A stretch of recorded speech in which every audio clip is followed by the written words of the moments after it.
Well, good afternoon, everyone. I'd like to welcome you all to this Fusion 21 webinar, Reimagining the Future, Future-Proofing Procurement. My name's Andrew Gray. I'm Member Relationships Manager at Fusion 21. And I had the pleasure back in March, which seems ages ago now, but the start of the pandemic, where we were due to hold these sessions as part of our members forum, but had to cancel them and moved into this online forum. But we discussed back then the future of procurement, and that then resulted in the publication of the Fusion white paper. And hopefully you will have received a copy of the white paper. If not, you can find it on our website. As you're probably aware, Fusion have been running a series of these webinars since those first ones back in March. And again, they proved very popular, and today is no exception. And we're delighted you're able to join us this afternoon. If you haven't attended one of these events before, hopefully on your screen you'll be able to see, if you need to, if you click that orange button, you can reduce the panel. So you can see more of our beautiful faces and more of the presentation.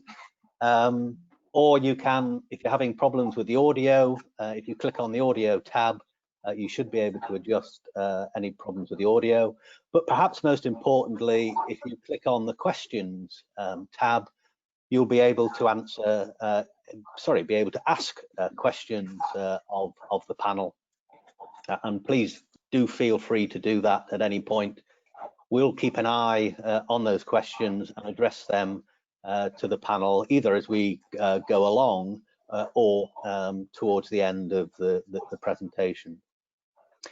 So I'm delighted to be able to introduce the panel again. They were able to contribute last time round. And so we have with us Katie Durie, who's the sourcing manager at Nottingham City Homes. We've also got Katie Saunders, partner at Trowers and Hamlins. So two Katies on the panel may prove a little bit of an issue for me, but if we have Katie D and Katie S, hopefully that'll see us through. And no worries in terms of we only have one John, but that's John Wallace, who is the Procurement Director at Metropolitan Thames Valley. And finally, Nick Verburg, who is the Procurement and Supply Chain Manager at Fusion 21. So welcome to our panel. As I said at the beginning, when we met back in March, the panel discussed the future of procurement, and their views have been incorporated in the Fusion 21 white paper. This afternoon, we're going to return to the key themes that were highlighted in the white paper, asking the panel to reflect on what they said back in March, if hopefully they can remember, and also then to pick up what's changed and ask them to update their very latest thinking as we move into this next phase. In terms of the key themes that came out from the white paper, clearly it was the early days of the pandemic, but the need to ensure continuous engagement with contractors and suppliers was certainly a big highlight. There was also then ongoing issues that obviously the pandemic took over, but we still have the issues from Hackett and value for money, and also issues such as Brexit on the horizon. The panel highlighted the importance of early engagement and ahead of tendering processes as leads to greater ownership of eventual contracts and also outcomes. There was also some issues around procurement teams asking difficult questions of suppliers to ensure product quality and safety, and the panel confirmed that residents should now be routinely involved in procurement decisions. We also discussed innovative technologies and how procurement was going to help organisations achieve zero carbon goals, and recognise the need for there be much more flexibility. Finally, we also highlighted the need for a greater focus on procurement skills and development and expertise across the public sector, and that procurement professionals really were needed to be empowered to deliver the procurement strategies for their organisations. So over the next 90 minutes or so, we're going to sort of discuss these issues. And again, I suppose inevitably we must sort of start with the pandemic. And whilst it was the early days, it was clear that it was going to have a major impact on both individuals and their organisations. And as the white paper suggests, one of the real issues was about how we were also going to avoid sort of race to the bottom. KTD, you highlighted that around engagement with suppliers, and you mentioned in the white paper about the furlough scheme and how that was helping them financially. But also there was an issue of having furloughed staff. There may be some issues about supply and how your suppliers were going to cope. So how have the last 3 months been for you, and what are the lessons that you and Nottingham City Homes have learned? Hi, Andrew. Thank you, everybody. Thank you for inviting me onto the panel again. I really appreciate that. Yes, the furlough scheme, it's obviously been excellent for trying to keep people in work, and that was the whole point of it. Inevitably, when people are not able to work because of things like the furlough scheme, there are downsides. So, you know, getting hold of suppliers has been an issue over the last few months. You know, you can't escape from the fact that some just haven't been working, and we've needed, therefore, to look for sort of alternative sources and find alternative sources for some of the supplies or contractors, not all of them. And that's been quite a challenge because everybody's been in the same boat. So the suppliers that have been working have obviously been very busy and in great demand. In terms of procurement and, you know, my own personal sort of experience as well, we've sometimes struggled a little bit getting contracts signed. So at the very beginning in March, where we might have been partway through a tender and just about ready to sign some contracts, you know, when people have stopped working, it's become quite difficult, and that's not been the easiest thing to manage.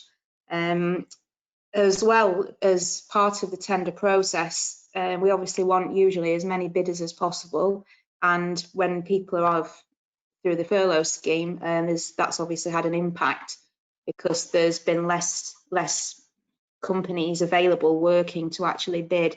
And we've noticed a marked reduction in actual numbers of bidders. I suppose the inevitable fallout from that could be that we might not have got sort of the very best option, you know, even though we try very hard to. Simply if there's far fewer bidders, you're not going to get the same amount of competition. So in terms of lessons learned from COVID, from a procurement perspective, you know, I've learned that if something like this happens again, it's useful for us to have a list of alternative sources, which we don't normally need, because obviously we've normally got contracts or, you know, an ability to sort of jump onto frameworks and things. It's obviously also important that we remember that people can work from home as well if the job allows. So even though a contractor might not be doing actual physical work, that actually the people that are putting together the bids or, you know, dealing with us in procurement might actually still be working. So it's trying to get hold of those people that are still doing the sort of day-to-day job, if you like. But in terms of, that's sort of from my own procurement perspective, but I can talk a little bit more about the impact on Nottingham City Homes if you'd like me to, or if you want to come back. Yeah, please. No, please do. Sure. So obviously it's meant that that work has been reduced, and really we've concentrated on completing emergencies and urgent repairs. You know, it's inevitably led to a small backlog of some non-urgent repairs that would have otherwise got done, but we've not been able to get through as much as we would normally get through, simply because of reduced numbers of staff, and also getting access to some tenants has not been easy as well. Some of the workforce is involved in self-isolating. You know, we've had to look at developing new risk assessments to cope with dealing with social distancing and COVID. Supplies of materials, including PPE, that's been quite a challenge. You know, and our team have really done an excellent job of trying to get hold of as much PPE as possible and just keep everything running, to be honest, but that's not been easy for them. And, you know, some lessons really, I suppose, is things like making sure that we arrange access much earlier for checks, for the standard checks that we have to do for regulations, you know, such as going in to look at boilers and things like that, things that are done on a regular basis, just having as much time upfront in case of any issues and appointments cancelling and things like that. And the team have been telephoning reminders and trying to reassure our tenants that actually, you know, we are using PPE and we are being very careful to social distance to try to alleviate any concerns that they might have with our teams going into their homes. So in procurement, we try to support the teams in doing those things. Excellent. Okay, so moving on to you, John. Back in March, I think you commented about how it was all hands to the pump, but suggested that the lull is allowing category managers to use their time they wouldn't normally have to think about their plans for the year ahead, and reflected that procurement will come to the fore as a result of the unfortunate situation, and in particular that focus on cost. So how has the last 3 months been for you and Metropolitan Thames Valley, and how have the category managers coped in this period? Yeah, hi everybody. I'm John Wallace, I'm Procurement Director at Metropolitan Thames Valley. I think we've the last 3 months have like all housing associations, there's been the challenge of keeping a very close eye on the financial position, understanding the impact of not being able to maybe sell properties that we were planning to, or maybe reductions or increases rather in rent arrears as well. So and balancing that with our forward plans. So it's been a real, I suppose, you know, a close eye has been spent over the last 3 months in those areas, and that has certainly impacted on our short and medium and long-term plans as a business, as it has done with everybody. I think what that has done though is brought into sharper focus where we're spending our money and what we can do to reduce that. And so there's been a major cost reduction initiative which we've instigated, which is to really look at areas where we know we spend money and we may need more controls, and we're thinking particularly around the use of consultants and the use of interim staff and those type of areas, just to see, you know, have we really got a really close handle on some of these areas. So that has been a major point of effort within the procurement team, and that's very much in support of the financial position of the organisation and trying to get ourselves back and running as soon as we can, once we can. In terms of procurement particularly, then clearly we would have continued sourcing PPE and making sure that we'd get everything that we needed for the customer services team that are out there with our customers. But one thing that's come out of that, which I don't think we expected, was consideration of the manufacturer of PPE, and has it been done in a sustainable way? Has it been done? Does it meet all our obligations in terms of, for example, the anti-slavery regulations? And so that has come more to the fore, and we have been pulling information together in relation to that. I think the big opportunity that is coming out for us is really to challenge ourselves and say, do we really understand our supply chains? Do we really understand them in enough detail to a degree have I'd like to say predicted, but maybe predicted how they would respond to what has happened? And realistically, there's a lot more work to be done on that. And that then links in with business continuity across the business as well. And you know, from an organisational perspective, I think we coped really well, and our IT team managed it fantastically, getting everybody home with the right IT. But and I think we probably knew that was going to be the case. but could we say the same thing for our supply base? And I don't think we could. So it has been, to a degree, a wing and a prayer, if organisationally on that front, and that's something that I particularly want to address going forward. And with that becomes a new approach to working with suppliers. So, you know, we talk about being a strong client, and we reflect back on how relationships might have been with contractors in particular, being rather adversarial. But we're focusing now within a lot of the new tenders that we're putting together on how do we work collaboratively with them, how do we manage the risks with them, and that means we need to have a different relationship, and we need to have better understanding of their supply chain. Now, anybody that sits outside the housing sector, that's fairly common stuff that we're suggesting, and it does happen in many other sectors. But from our perspective, I don't think it's as strong as it could be, and that's one of the major learnings, really. I think I was interested in Katie's comments about the contractors and how they have responded and how they have come back to work. And it just begs the question about sole sourcing or multiple sources of supply, and the balance between those different approaches and building relationships as well. So at the moment, we have a number of different supply routes for different activities. Not through procurement choice, but that's just the way we've grown with them, and that's probably held us in good stead, actually.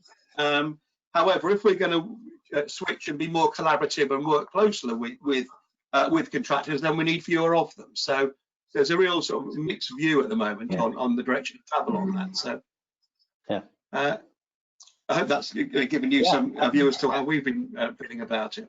Yeah, absolutely. Moving on to you, Nick. In the white paper, we report that Fusion had recognised how important it was to keep in touch with suppliers, and that how you've given extra time to suppliers, particularly pushing back the framework, the new lift framework. Can you tell us a little bit more about what learning Fusion has taken during this period? Yeah, well, since we last discussed this, and you know, we were trying to predict some of the impacts. You know, a lot of our suppliers, like many organisations, as Katie alluded to earlier, have furloughed staff, and in some areas this included staff that are involved in preparing bids. So naturally, this has had an impact on suppliers' ability to work. So for our framework in particular, the concern for us was that competition would be impacted, and if we don't generate the competition that we need, then this has an impact on the strength of the offer, because we always want the best suppliers in any market to be appointed to frameworks, and that's a real big focus for us. And for us to achieve that, there has to be a strong level of competition. So we felt that perhaps the best way to manage that risk was to talk to our suppliers to understand the challenges that they were facing and how we could adapt our procurement to support some of that. So we ended up extending the timeline by a number of weeks. We've already provided a significantly longer than overdue timeline in the first place, and we actually had 43 bids returned for that framework in the end, and some real top quality bids as well. And that number of returns was actually significantly more than our previous lifts framework 4 years ago. So hopefully by giving that slack and giving that flexibility, it seemed to have a positive impact.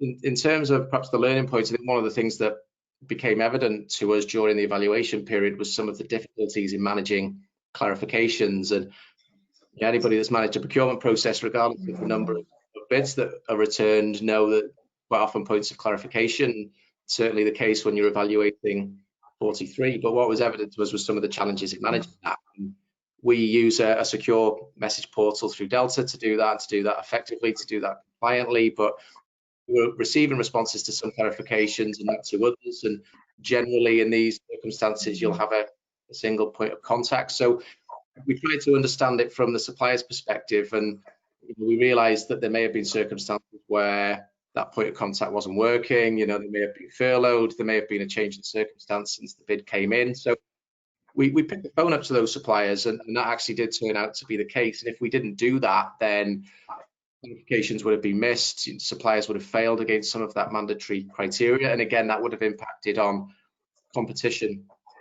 And I know not all organisations would be willing to pick the phone up to suppliers during an evaluation period, but what we did was make sure that we didn't discuss anything that wasn't documented in those messages. And what we were trying to do is to make sure that they were aware we were communicating with them, and that was actually really appreciated by the suppliers. And I think you have to be, particularly now, be realistic, be practical, and actually think about what it is we want from these procurement processes, which, yes, is compliance, but it's also good quality services, it's value for money, it's good relationships. And for me, suppliers are a lot more willing to work with organisations that are willing to engage with them and actually use procurement perhaps in the right way and not just as a barrier. Yeah, excellent. Yeah, that's really really interesting. Turning to KTS, both you and your colleague Rebecca Rees highlighted that flexibility in procurement was going to be required, but obviously public sector regulations allowed for this. But what have been some of the issues which your clients have been grappling with during the crisis? And perhaps we've had our sort of first question in, which is whether or not organisations have asked you about whether or not they could relax their existing or normal procurement guidelines. And so, what has been some of the learning that you've taken from this period?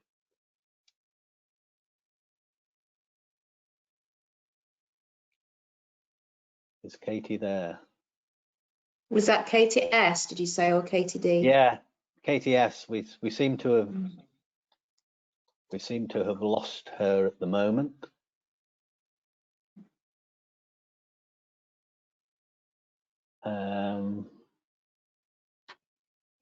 Okay, well, let me in terms of just to the back to the panel in terms of that issue of procurement guidelines and so on. Is that something that you've sort of been asked to look at, KTD? So in general, do you mean the sort of the PPNs that have come out from the government since the COVID-19 started? Yeah, sure. So actually, they have made things a little bit easier for us because we've been able to, let's say, if we need to extend a contract for extenuating circumstances, specifically due to COVID-19 and extreme circumstances where we have to have supply, that's been quite useful.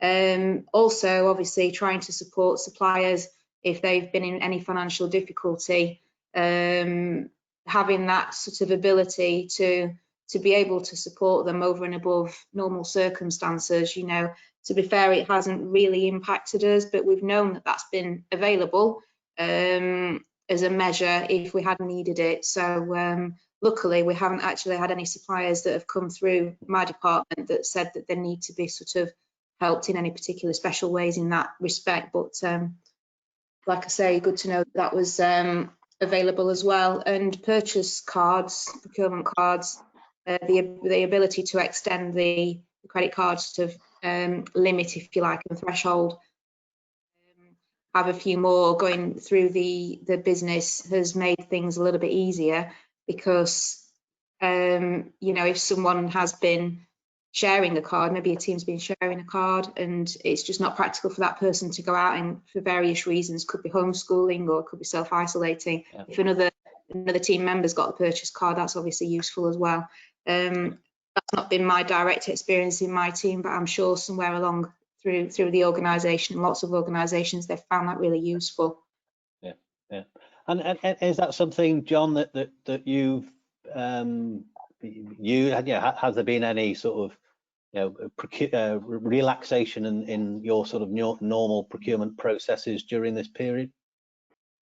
Yes but no, really. I think I've had two roles in housing in my career in housing, and both I was the one question, the one point that was made by both those people that were employing me was to make it easier, to enable the business to operate. So I've always tried to have an enabling approach to the procurement regulations and ensure that we can do what the business needs to do while ensuring a level of compliance, but while also ensuring that the executive team are aware of the risks and are happy to sign off the risks. So we have implemented previously an approach that meant that if we weren't going to follow the rules for whatever reason, that there was a suitable level of governance through that decision making. Now, that has helped us through COVID, because clearly there are some difficulties with tendering and with availability of suppliers. So we've flexed and adapted a little bit to take that into account. Now, there is a bit of sort of closing the loop after COVID, and we're not there yet to make sure that the things we put in place are resolved and done appropriately going forward. But I suppose the message for me has always been to the businesses: we're here to enable, and therefore if we can't enable you because of something related to COVID, then we'll try and find a way around it. So I'm trying to instill in a pragmatic approach within my team. And what I find is interesting is that some of the die-hard public sector procurement guys find it quite a challenge to allow that flexibility, because it seems to be stamped on their forehead, and the public sector, private sector guys are all up for it, so to speak. So it's a mixed bag, but we try and provide the governance. It's all about risk management. Clearly, if the exec team are not supportive of risks related to supply, then we won't do it. We will have to go through the right route.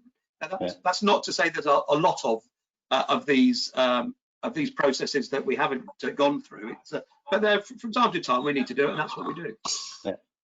Hopefully, Katie, we've got you. We've got you back, and I was talking about in terms of the lessons and advice that you've been having, and the panel had just sort of addressed that issue of how they've adapted the procurement regulations or their procurement processes. But hopefully we'll shortly be able to hear you. Yes, sorry about that, everyone. I am back just as I was starting to talk. So yes, I think probably as John was saying, some of the experiences are the relationship with the supply chain, trying to avoid race to the bottom, as clearly is a big theme before COVID. But as I said, the practical issues that some of our clients were experiencing were the first thing that we were talking about back in March, and I think mentioned last time about closing sites, reducing works to essential repairs only, and then of course over the last few months we've had engagement with clients about getting back on site, and as part of that, how to make sure the payment to the supply chain has continued, and compliance with the PPNs, which have been appearing thick and fast since March as well. So I think the government has made a very strong message to the public sector, both RPs, local authorities obviously covered by that they want the public sector to support the supply chain, make prompt payments, to look at ways of managing payment processes to support suppliers, and to look at your supply chain and to see which suppliers are at risk. And I think that's been quite hard, particularly for the public sector, to gauge where suppliers are at risk. So we've given quite a lot of advice to clients about understanding the impact of PPNs, who is caught by that, what are the ramifications if you don't. Most people just want to understand that basis, the spirit of them is accepted as being something that in principle all public sector bodies should be following. But it's more about, if you have a problem with a supplier and they are at risk, how do you deal with that supplier compared to a supplier that may not be at risk, but they're ones that you're very, very keen to continue working with. Difficulties about performance and payment at the same time. So I think they're quite complex issues to come to terms with in a short period of time, particularly when those suppliers are potentially on the, they've got no cash flow. And certainly we run webinars, and it's really sort of disheartening to hear from some of those smaller contractors who are saying, what I'm dealing with day to day is worrying about my staff, how I'm going to pay them. And actually that's what's been keeping them occupied, whereas we've been trying to use this to improve processes, looking at opportunities, but actually the smaller picture is very much the focus on just keeping those suppliers alive. On the sort of flexibility on procurement, I think you're right, the PPNs gave some flexibility to be able to accelerate, particularly for some of the big public sector projects that were going forward, and now we have things like Project Speed, which again is trying to focus public sector into bringing forward schemes to keep supply chain going. but that's been helpful. So I think we've given quite a lot of advice on how to accelerate and bring forward procurements, as well as how to delay those that have to go on hold because of the uncertainties about whether you're going to have enough people on site, and also protective equipment, and the guidelines and what's happening with the guidelines. So that has been the key things that we've been talking about over the last few months. Yeah. Okay. Again, and to some extent, if it wasn't face masks, the dreaded B issue started to emerge again, particularly over the sort of the end of last week and to this week, and it's sort of scary how close we are to the end of the transition period. What's staying with you, KTS? What's your sort of latest understanding and thinking on what might be happening in terms of come January next year? Well, I think the government have been busy behind the scenes, and we are expecting a green paper on changes to procurement regulations in the autumn. So it's obviously leaving it to quite the last minute, but certainly the conversations that we've been having with Cabinet Office seem to me that the structure of the procurement regulations is not going to vastly change, but there will be more guidance and flexibility about how to use them. So there is not a feeling that the regulations are broken, so therefore they need to be drastically fixed. It's more an understanding from the public sector how best they can use them. So the understanding that we have, and we don't have the detail, but is that you're going to see simplification, more flexibility, ability to support SMEs, which is not surprising, and also sort of ability to enable innovation. So guidance on how to use the regs is going to be the sort of the key flavour of the green paper, we understand, and maybe having fewer procedures to use, so really ditching some of the more complex procurement procedures that are not used very widely, so focusing on open procedure, ability to make direct awards, which might be very helpful, and again making selection easier for SMEs. So those are sort of themes we anticipate are going to come out of the green paper in the autumn. But I think behind the scenes, things have been on hold, but actually within government offices, clearly Brexit has been proceeding and the transitional regime has been negotiated, and these changes to procurement regulations will be coming forward, we understand. And again, just in terms of the question, I mean, do you think that's good news for us public sector procurement professionals, or do you think that there might be some, if you like, devil in the detail? I think anyone who, obviously we work within the regime, lawyers, consultants, and all public sector bodies and people in procurement, and learn how to work with the rules. So I think most people would be accepting that we were going to have some rules. The reference to EU are going to come out where we can, because we won't have to advertise necessarily quite so widely, depending on what trade deals have been negotiated. But most, I suppose, procurement professionals would say that they understand there has to be rules there, and that we will need to work within them. I think that the things that most people grapple with is how can you make quick awards? How can you make sure you are being transparent? Maybe the fear of being challenged the whole time. I think that's uncomfortable, because actually then do you get too wrapped up in the process and don't actually get to the right suppliers?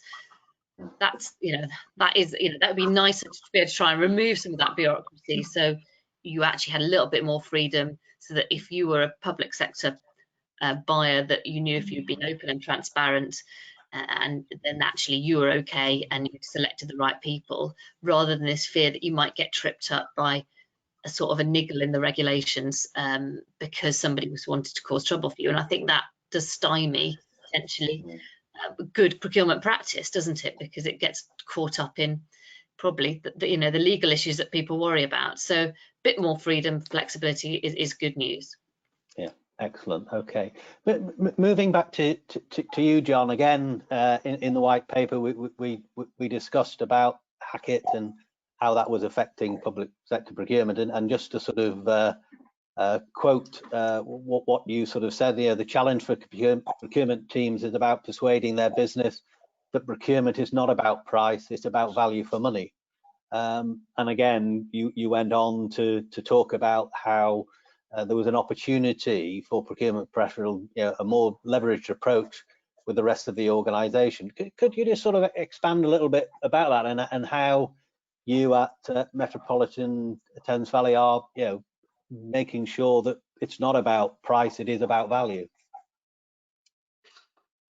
Yeah, certainly. One comment I'd like to make on the procurement regs, though, if I have any influence whatsoever, is I'd very much like to continue with the opportunity to negotiate. So the competitive process with negotiation. I can understand why competitive dialogues may drop out, but something that allows us to negotiate and hone the terms that we finally settle on, albeit in an equitable, auditable way, would be ideal. So, and that sounds fairly logical to me. In terms of the question around Hackett, our focus really is to influence the business in terms of value for money decisions, and we do that a number of ways. But fundamentally, it's about, I suppose, evaluation criteria. And we will always start with an evaluation criteria that is quality driven, not price driven. And that's not difficult to persuade people in this day and age now. I think most of our teams are recognizing the importance of value for money. It's part of the regulators' requirements as well. I mean, they read Hackett as well, so they'll know what the background to it is. And so we're looking at quality parameters up at 70 to 80%, with price being 20 or 30%.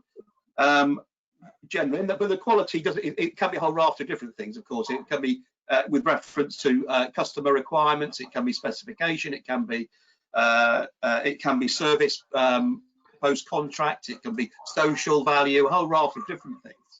And in Metropolitan Thames Valley, we're interested in all of those, and we have strategic strands through all of those as well. So those conversations aren't proving to be difficult at all. In effect, now there are still some challenges, and we do have to make sure that we get the right value for money solution, and we also have to ensure that the price is important, and we can demonstrate that, because value for money as an entity is quite difficult to demonstrate, particularly to stakeholders and to the regulator, although they're being clear about what they want. And so quite often the conversation does come back to, why are you allowing this business to go to somebody who's it's a lot more expensive than somebody else? And I know there's lots of work that Trowers have been doing on that as well. And it's something that we're working on, but the discussions are fairly amenable, because everybody's becoming aware of the reports and of the implications of not complying with the reports, really. Yeah, excellent. Yeah, good. In terms of Nick, again, you talked about how Fusion was evolving its procurement processes. Can you just sort of expand a little bit about how that's been achieved? Yeah, well, ultimately the goal for us when we were reviewing our procurement approach was that we wanted to level the playing field as much as we could, and I think it can be quite easy in multi-million-pound procurements to tailor them in a way that are more suited to large organisations that do have the ability to employ bid teams and teams of bid writers. So for us, it was how we could structure procurement in a way that avoided that, and we wanted to understand what suppliers could do well, what they've done well before, and be able to evidence that, because ultimately that was giving us a lot more assurance in how we select the suppliers than it would be to perhaps try and dissect a large essay type response and the risk of subjectivity that comes with that. So there's been a few things that we've adapted. We've increased our use of construction line to support both procurement activity and ongoing supply chain risk management as well. We're fortunate that we've got around about 90% of our supply base that are construction line registered, and they maintain their mandatory criteria, their criteria within that. So we don't want to duplicate that and ask suppliers to complete large SQ question sets when we can access that already. But we then looked at how we could maybe take that a step further and actually start using that system as an ongoing management tool to manage compliance and accreditations. And it means that if we're not asking suppliers to share that information with us, because again, we can access it elsewhere, we can actually focus our engagement with them in other areas that add value. So there was that. We reviewed our approach to quality assessment and made it a lot more evidence-based.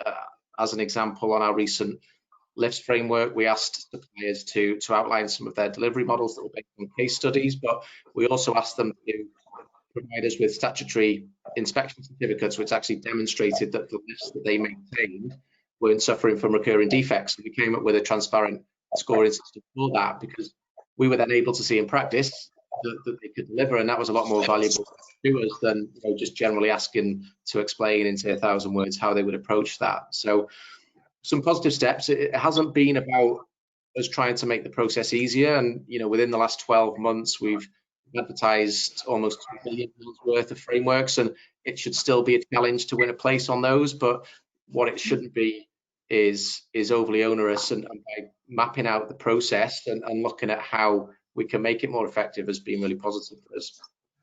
Excellent, good. So moving on to you, Katie D, in terms of what's Nottingham City Homes' approach to value for money and this whole sort of price quality debate? Yeah, well, I mean, there's lots of ways to try to achieve value for money, isn't there? I mean, aside from the price quality debate, for example, we try to use frameworks where we can, because that's showing the best value for money and using the benefit of the collaborations that you guys have already set out for us. We also collaborate with partners such as our Nottingham City Council and sometimes other similar almos to our own business, and we try to run procurements in a timely manner. So when we are actually running our own tender processes, just to try to make sure that if we run them well in advance of when we actually need the contracts to be completed, that should enable more competition and more people to get involved and learn about the tender. We also try to break the tender out into smaller lots where we can, to make sure that we give local opportunities to smaller businesses, so that the tender doesn't always go to the big corporations, and that can help with value for money as well, and also tick the social value box as well, to be honest. And internally we try to streamline our processes where we can. So quite often in businesses there's sort of waste in various parts of policies and procedures and things like that, and wasted time and effort can be cut if you look at the procedures and processes. So we've been involved in that. But in terms of the quality price, we do work very closely with the responsible officers, sort of the operational teams, to actually try to decide on a sensible quality price split according to the actual project. So it's not one size fits all. It's very much individual. So looking at health and safety and risk and things like that. Obviously then in those circumstances you're looking at higher quality ratio. Sometimes actually it depends what you're buying. If you're buying, let's say, concrete, that might have minimal impact, in which case you might want to go as high as 100% price. It's been done. It completely depends, I think, on what you're actually purchasing. But we do work in collaboration with the people that we're servicing in our company, and it's a joint approach. Yeah, excellent. Okay.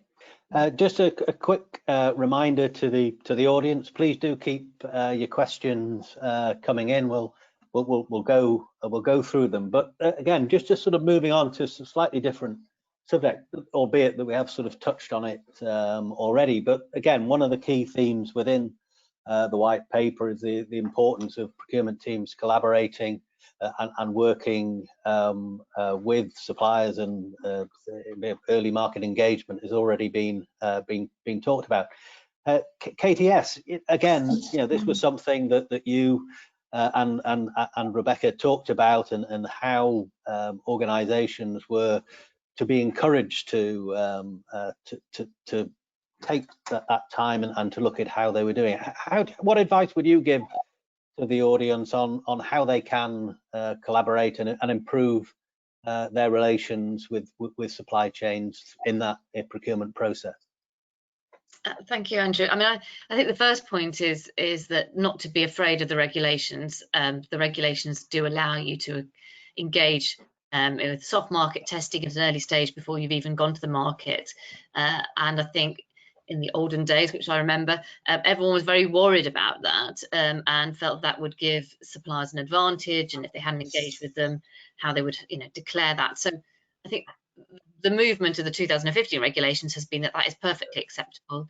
In certain circumstances, if you're trying to bring on SMEs, it is even acceptable to sort of engage with them to support them through the procurement process to some degree, give them training so that they understand how to fill in a selection questionnaire and how to respond to a tender, because actually that is one of the problems that I know and many RPs and local authorities that we work with, is that they would like to use some of these smaller enterprises, but actually those enterprises don't have the resource to be able to complete tenders, and even more so where they may well have lost staff during COVID as well. So I think this is a really important point. Don't be frightened that this is against the regulations. There is ability to be able to engage with the market before going out to tender.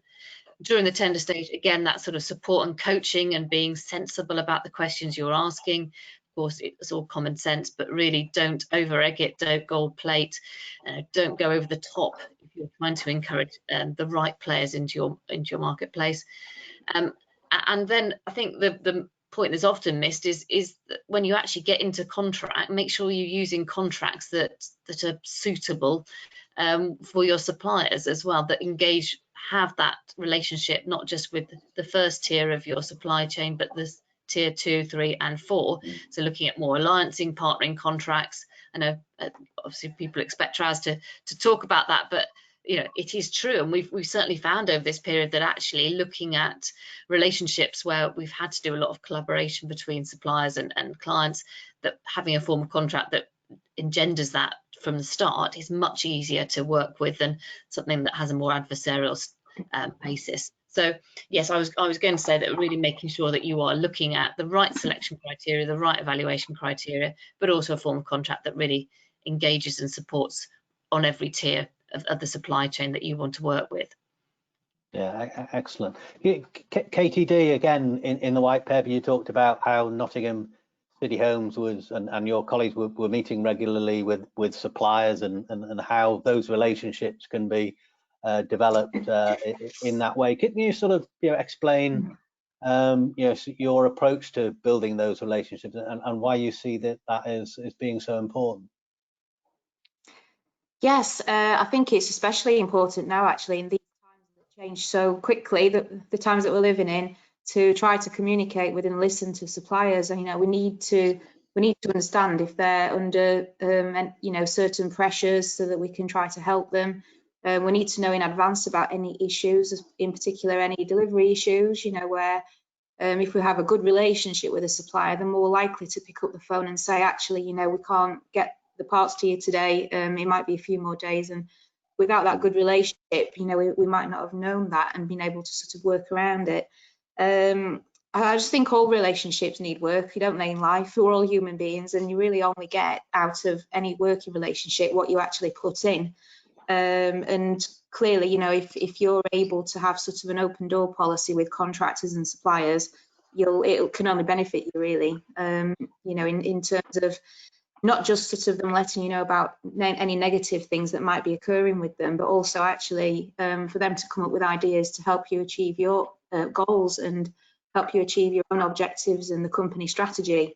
For example, Nottingham City Homes, one of our main goals is to try to deliver an excellent housing service. Well, we need to be able to have partners in our supply chain that we work with that can enable us to do that. And for example, assisting us with target of achieving social value and things like that. They're just more likely to help us if we've got a good working relationship.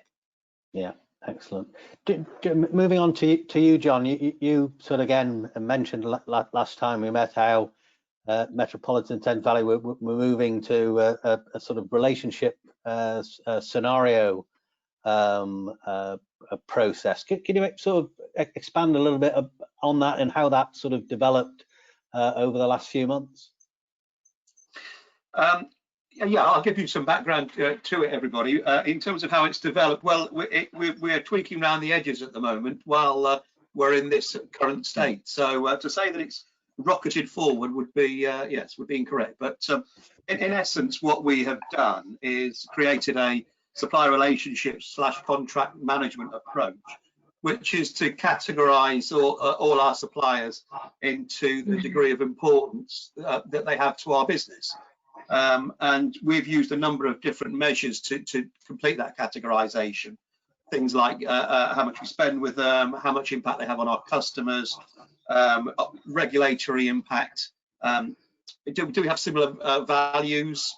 Is the culture aligned as well? So there's a number of different ways of scoring, and we've scored all our suppliers.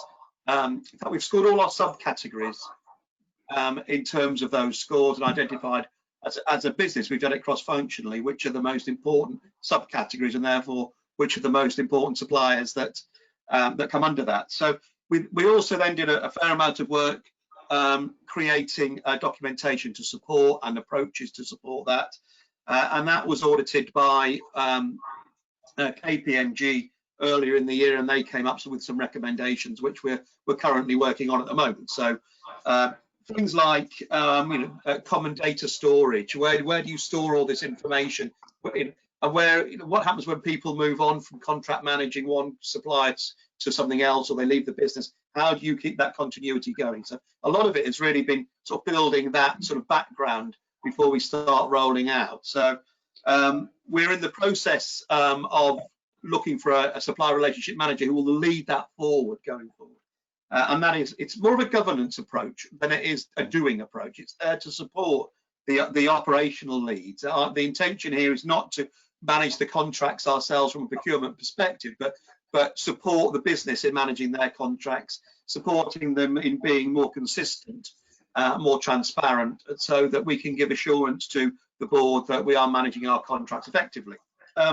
One thing I think is crucially important in all of this, and it's something that that Katie mentioned as well, is you don't just move from having a adversarial relationship to a collaborative relationship overnight, because nobody, leopards don't change their spots very often, and you've got to gradually change that.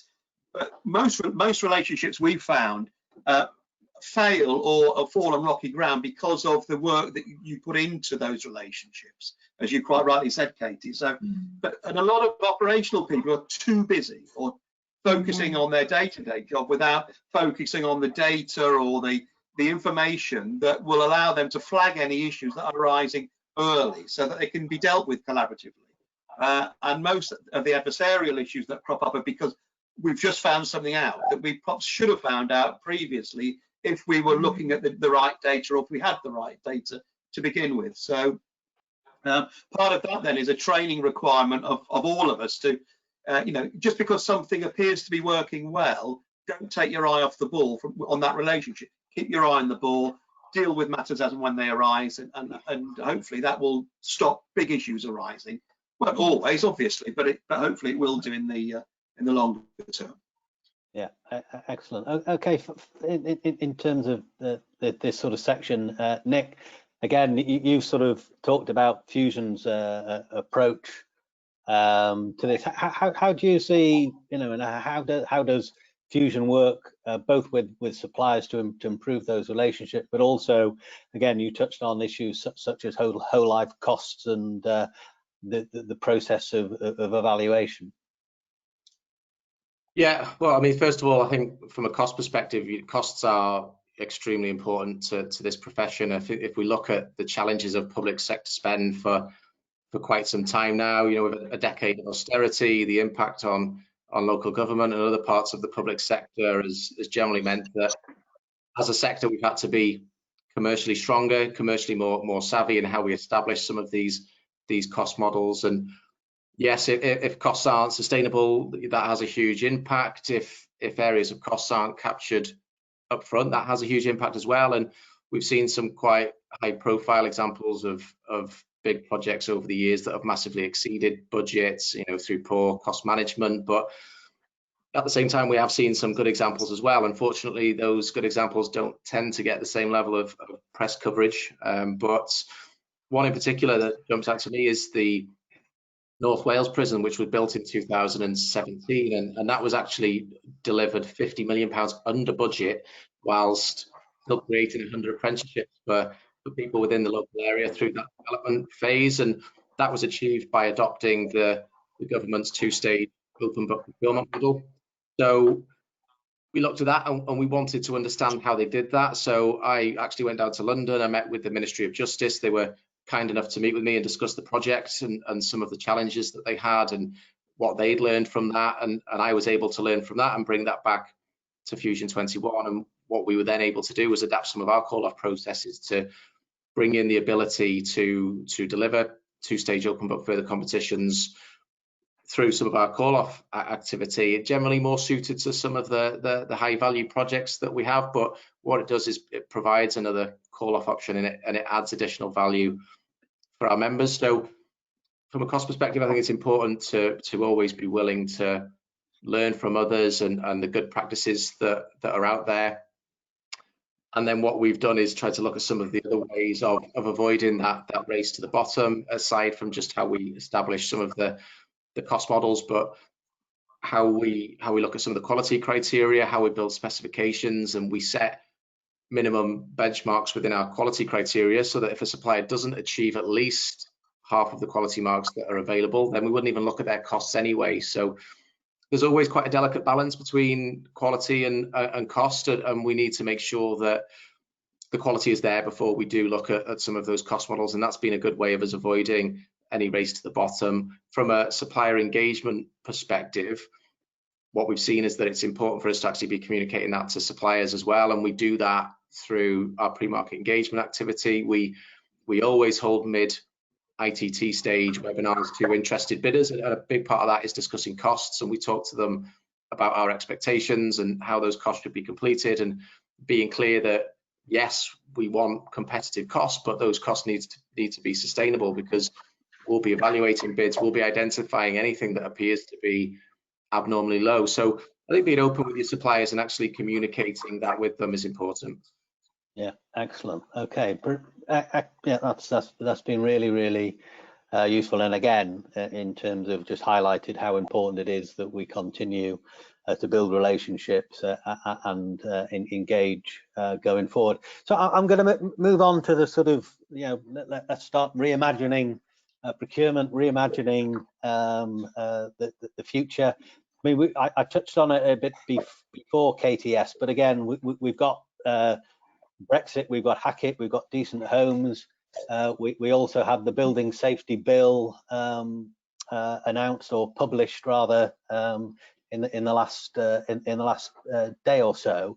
Again, we talk about how procurement is going to be help respond to the recovery, and how do you see that, and what sort of advice would you give our audience in terms of looking to the future? That's a big ask, isn't it? That's what does the future hold for procurement? I mean, yeah, I mean, from a legal point of view, where we are sort of in tune is looking at making sure you're prepared, I suppose, and you're future-proofing your procurement. So yes, you need to know what's in the horizon, or anticipate what's in the horizon, to go out to the market with the right questions, to be able to have the suppliers that are going to keep you going through the changes that we anticipate over the next few years. So we were a little bit in the dark about the Building a Safer Future, which came out of the Hackett review, and people are very familiar with the consultation that's been around for the last year or so. But the bill has landed. That came out yesterday, so it's very much hot off the press. But it is now something that we can anticipate in procurement and understand what the market will have to deliver for the public sector clients in supporting them to meet their obligations to a new building safety regulator. They're going to fulfill the roles of an accountable person. So what do they need their suppliers and their contractors to do to support them on that? How are they going to deal with the fact there are pretty hefty penalties for non-compliance? And are you going to have to engage with a new sort of breed of consultants, building safety managers, how does this relate to the CDM regulation? So for the building safety, we have some certainty. Of course, it's got to go through Parliament and be debated. So we don't know exactly what the final legislation will look like, but certainly from now you can anticipate that in your procurement exercises. And I know that I'm sure John will talk about that NHTV, Thames Valley are very much engaged with that, have a building safety department and team set up for that purpose, and no doubt many organisations are looking at that and making sure they've got that ready to go. So it is live, it is going to happen. We are going to have to look at building safety and fire safety. Not, everyone has taken it seriously, so that's not to undermine it at all, but certainly there is a focus to it and the structure now. So building safety, yes, I think the others will talk about the zero carbon agenda, because there's a lovely picture on the slides in front of you. But that's another thing that can be anticipated. We do have some certainty about what the targets are, and it is dependent. It's different across the country, isn't it, in terms of what cities are requiring, what their objectives are, and also what organisations are expecting as well. The other thing you mentioned, Andrew, was decent homes too. Yes, we haven't seen anything coming out about there's been obviously a slight distraction over the last few months, and then the focus has been on building safety. So in terms of whether we're going to see a return to a focus on refurb and retrofit in order to bring those homes up to standard, possibly. That was certainly within manifestos, but again, we haven't got any legislation on that yet. So it's a difficult trick for anyone going to the market now, and I know many organisations have said we are going to put off going back to the market, and of course the guidance from government under the PPNs is you can do that. You can extend existing contracts if you're worried about going back to the market to get new contractors and suppliers now, because you feel, one, as Katie said earlier, they won't be able to engage with us because they just don't have the resources, or two, it's just not the right time because they can't give certainty of prices. So it may be that during this period where you're extending existing contracts, you are now planning for the next step of your procurement processes and looking very carefully at how you can incorporate some of these new requirements that we'll have a bit more certainty on in the autumn. Yeah, excellent. Moving on to Katie D, how do you see the future role of procurement as we sort of imagine the future? And again, I wanted to sort of touch on the sort of resident engagement part of that, but also you might also want to address the zero carbon agenda as well. Okay, thank you. Yes, we can't avoid the B word, can we, Brexit? But if something good does come out of it for us, as Katie did say, it may be some sort of less regulatory type of system for us that personally I would definitely welcome. I think if we could work in procurement with far less red tape, then we can only, to do better for our companies. I think we're able to move quicker and make sure that our companies are able to get everything they need much faster. And I've actually come from a private sector background for the last 20 years, so not being able to negotiate very, very easily is a bit frustrating quite often. I agree with John. I think if there were to bring in something that would allow us to negotiate with our the key bidders, maybe just a small amount when you get to towards the very end of the tender process, I think that can only be a good thing, actually. Obviously, in terms of the future, well, we're currently using technology now, aren't we, far more than we ever were. So that is one thing that's come out of the whole COVID-19, and I can only imagine that will just continue. And having the flexibility for people that are able to work from home and that want to work from home, that can surely lead to potentially a happier work-life balance.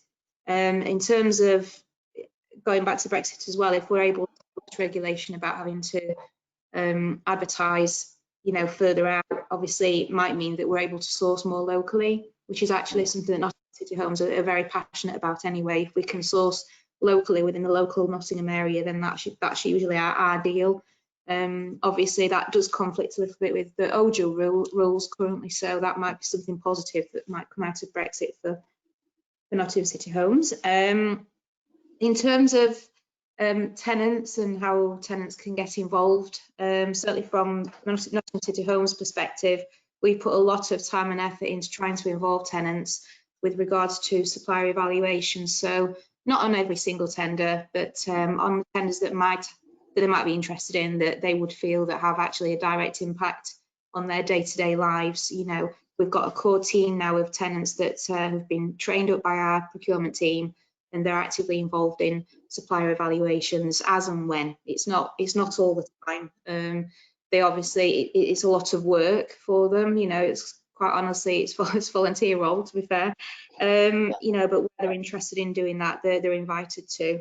And I think it's every 6 months, we do circulate in our magazine that goes out to the tenants an invitation to allow new tenants, if someone else wants to join that, we're able to train the tenants up in supplier evaluations as well. And I think that just really gives tenants a direct influence on procurement decisions.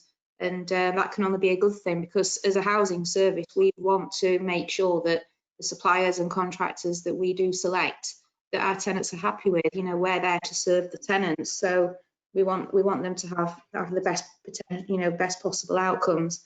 And also something that we're starting to do, although we need to do it a lot more, I must admit, is ask tenants in advance at the very beginning of a tender process, try to find out where they want to see change and any improvements that they would like to see, and that their ideas, you know, for sort of products or services that they're interested in. So that's something that we're working on a little bit more, and I think we'll be further ahead in the next few months on that. Yeah, excellent. That's really really interesting. Thanks. Okay, Nick, in the white paper sort of talks about organisations taking a leap of faith in terms of procuring innovative projects and new technologies. And again, you talk about that procurement's no longer about, and I sort of quote, seen as necessary for compliance and saving pennies, but more about its role in terms of as a strategic function.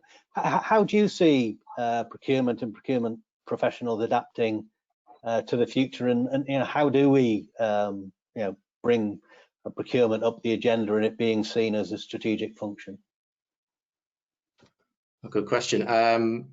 I think one of the biggest changes for me will be a shift in focus, perhaps to more risk management. I'm not saying that risk management isn't important now, but I think what we've seen over the last couple of years with Brexit and this year with coronavirus is that there are things that can really affect both the resilience of our supply chains, but also generally our businesses as well. And as we move forward, how we manage these external influences, for me, is going to become even more important. I think it's been quite easy for any of us to lose sight of Brexit this year, but as we know, it hasn't gone away, still very much bubbling away in the background there, and as are the risks that are associated with that. And we need to understand what those risks are and how we can manage them. And we're talking about potential reductions in skills and labour and how that impacts supply and demand, cost fluctuations that are caused by the economy, as well as some of the regulatory changes that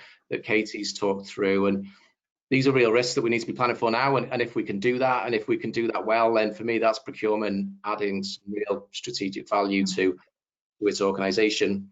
I think that another big part of the future of procurement for me will be around how we engage with our supply chains. And right from the very outset, in terms of pre-market engagement activity, in particular Fusion21, over the last 12 months, we've engaged with around about 350 suppliers as part of our pre-market engagement activity, and it's something that we've been really conscious of and really proactively tried to up our game with. And for me, without a doubt, it's strengthened the quality of our frameworks, because if you're involving suppliers right from the outset, then not only are you developing and building a contract or a framework that is reflective of what that supply market can deliver, but you're actually getting those suppliers bought into it because they feel a sense of ownership, they've been involved in shaping it, and it means that they've already got a basis for that relationship once that framework or that contract is live. So for me, I think SRM is going to be right at the center of all of the key activity that we do in procurement moving forward, and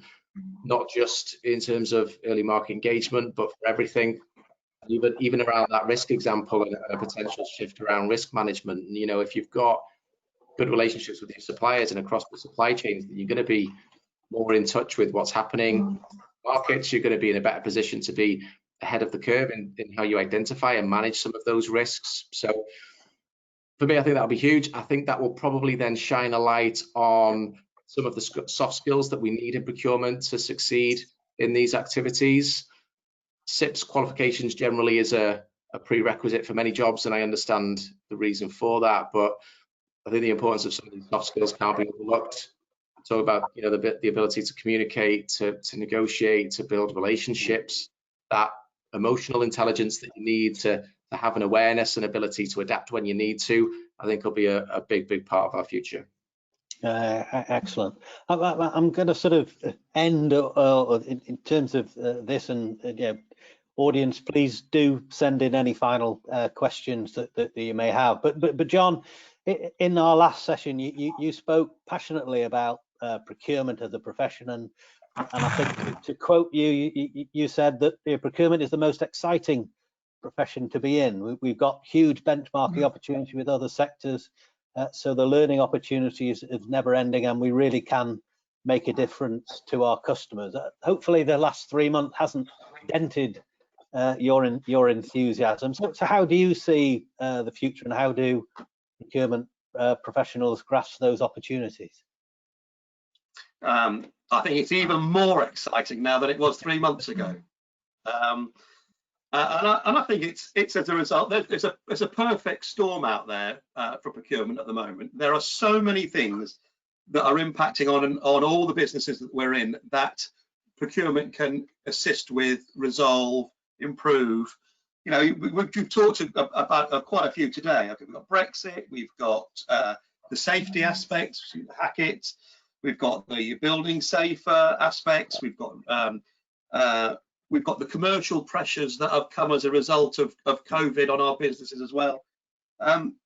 You know, I'm a great believer that procurement really steps forward in a recession, which sounds a bit negative, but actually it's a great opportunity. And when organisations are making good surpluses, then procurement's role is different to what it is in a recession. And I think there are so many different things that mean that now is our time in housing.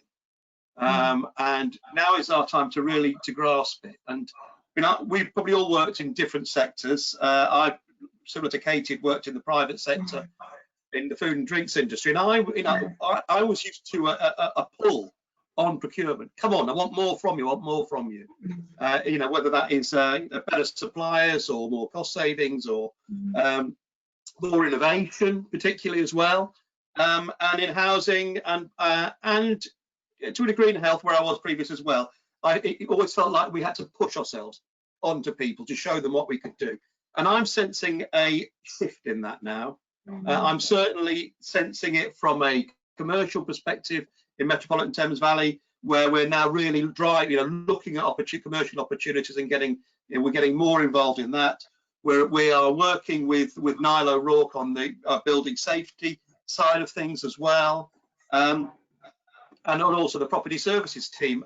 You know, so it's more of a pull on us, and we have to take that opportunity now as a profession to not miss it.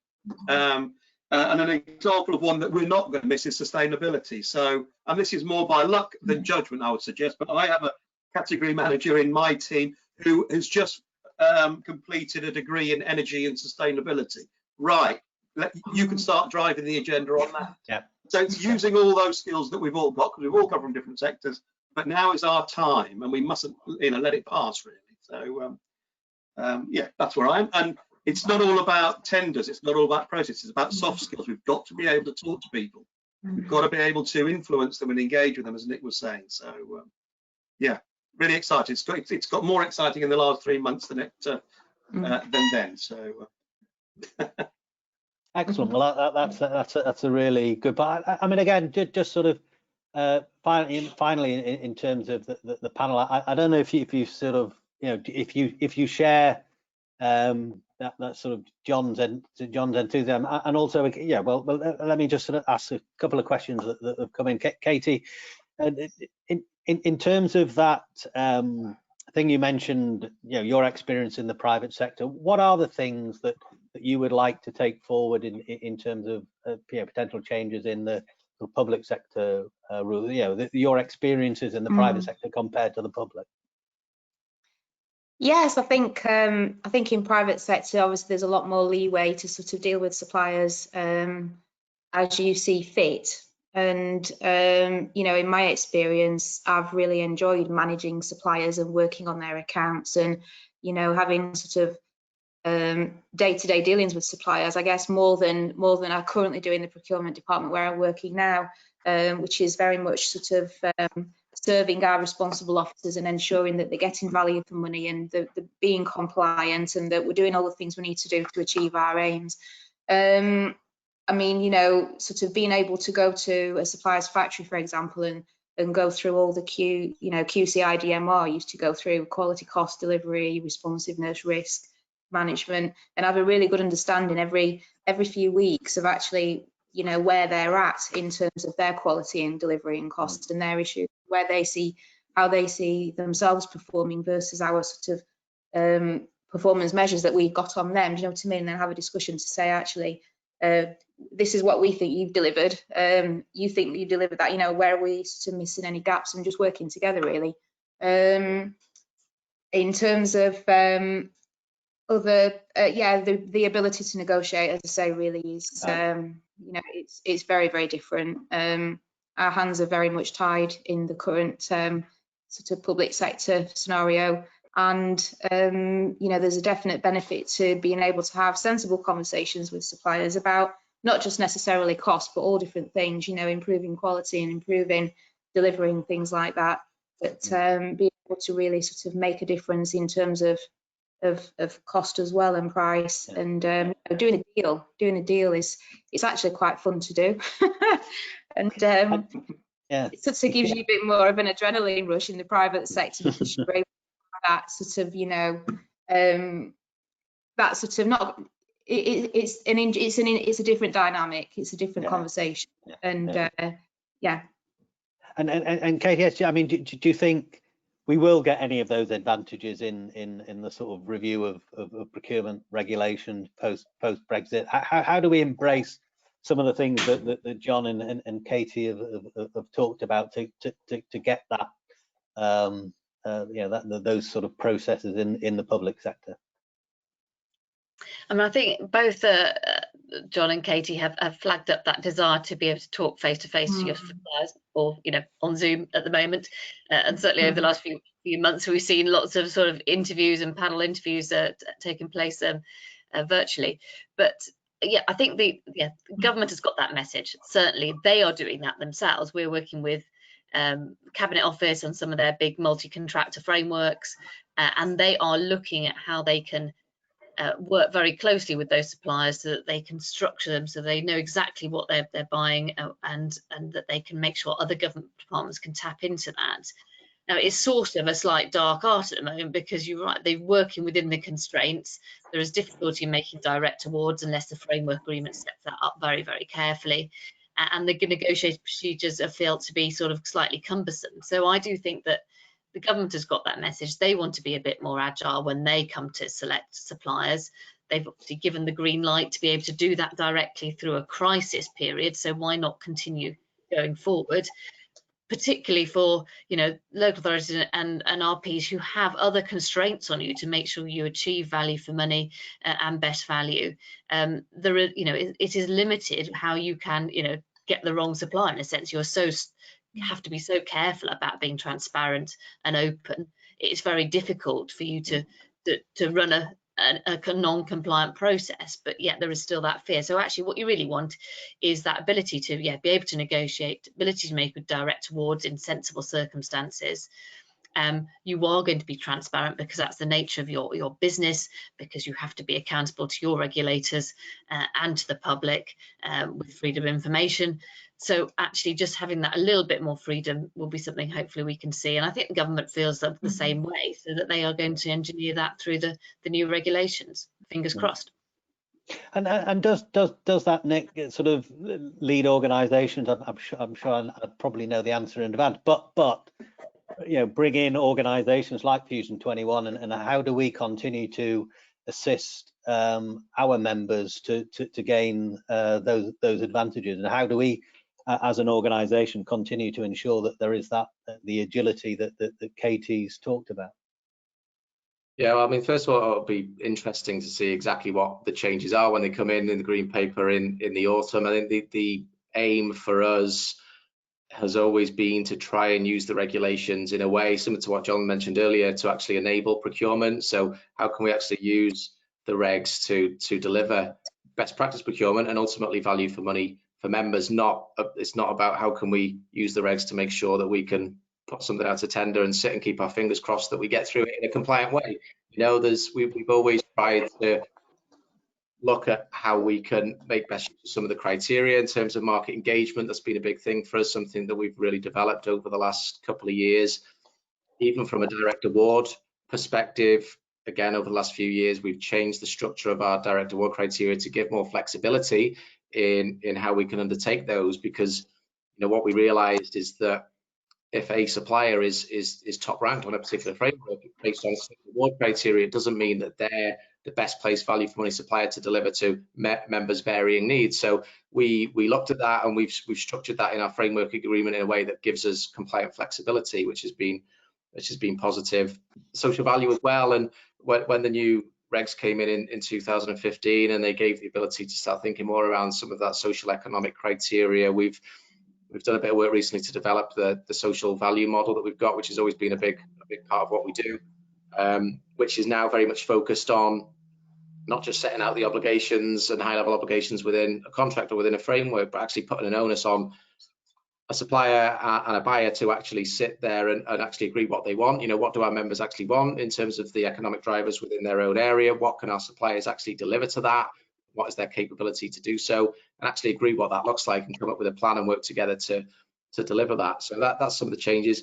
Again, it'll be interesting to see what the actual changes are when they come through in the autumn. I mean, for me, what would I like to see? I mean, at the moment, in terms of contractual routes, you've got contracts, you've got frameworks, you've got yeses.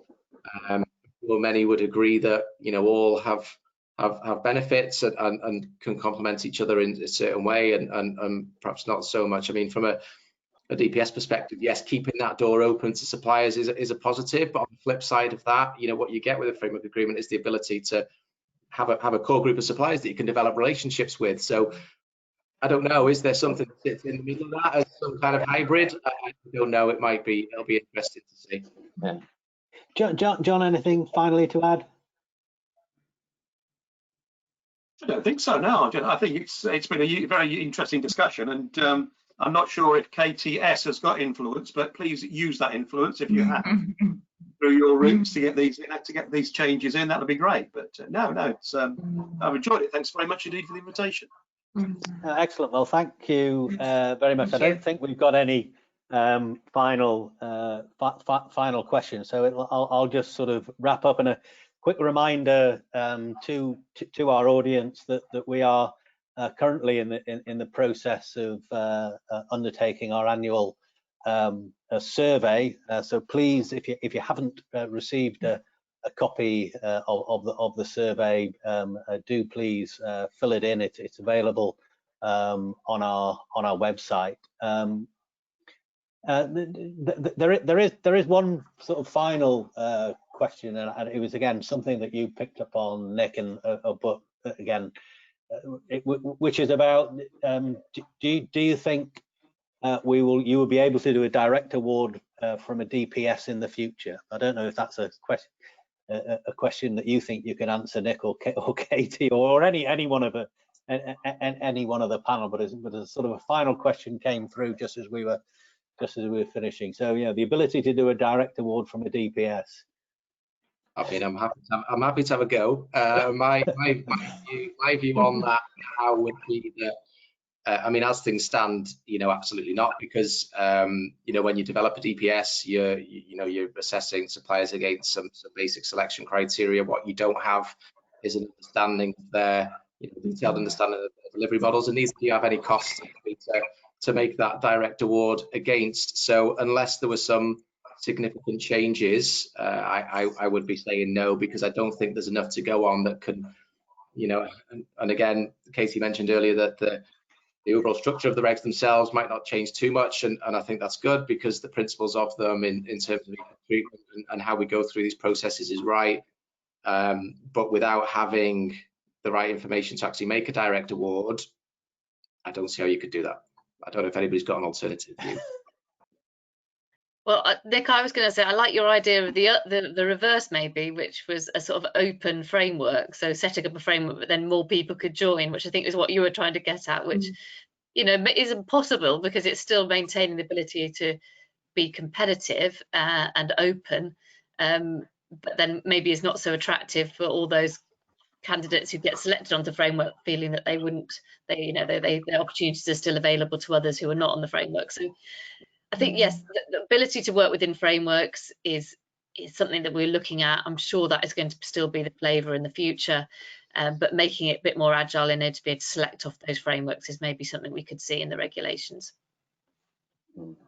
Okay, excellent. Okay, so I am going to sort of end it there, and again, you know, I think it has been a really, really interesting and enlightening session, and again, a big thank you both to the audience for listening and for your participation. We had a really good number of people attending this afternoon, and a big round of applause from me to you, to John, to Katie, to Nick, and KTS. Thanks very much. As I said, if you haven't seen the white paper, do look for it on our website. Do complete our survey, and look out for our next round of future webinars. We are going to be focusing on one of the things we touched on today, returning to the issue of building safety. So thank you all very much for attending. Have a good rest of the afternoon, and as always, stay safe. Thanks very much. Thank you. Thanks.